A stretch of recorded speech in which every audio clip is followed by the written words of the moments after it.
Kuna mambo matano sana ya muhimu ambapo kijana kama kijana katika umri unapaswa basi kufanyaje, kutoyafanya mambo ambayo moja kwa moja usipoyafanya inaweza kuvurugia maisha yako mbele, kwa mwisho wa siku kukosa direction sahihi ya maisha yako.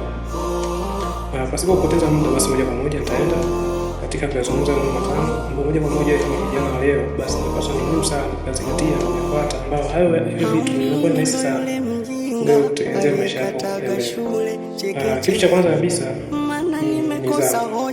ni kijana kuanzia umri wa miaka 20 na 30, basi usipotambua akili au uelewa kwa nidhamu katika maisha yako, basi moja kwa moja maisha yako hayatakuwa na mwelekeo sahihi. Nidhamu hapo naizungumzia hapa, basi nidhamu ya maisha. Nidhamu ya maisha moja kwa moja nidhamu ya pesa. Pesa isipokuwa na discipline inakuwa changamoto. Ingawa ndio na nidhamu ya maisha kuishi na watu, usipokuwa na nidhamu ya pesa unaweza kuwa moja kwa moja katika maisha yako.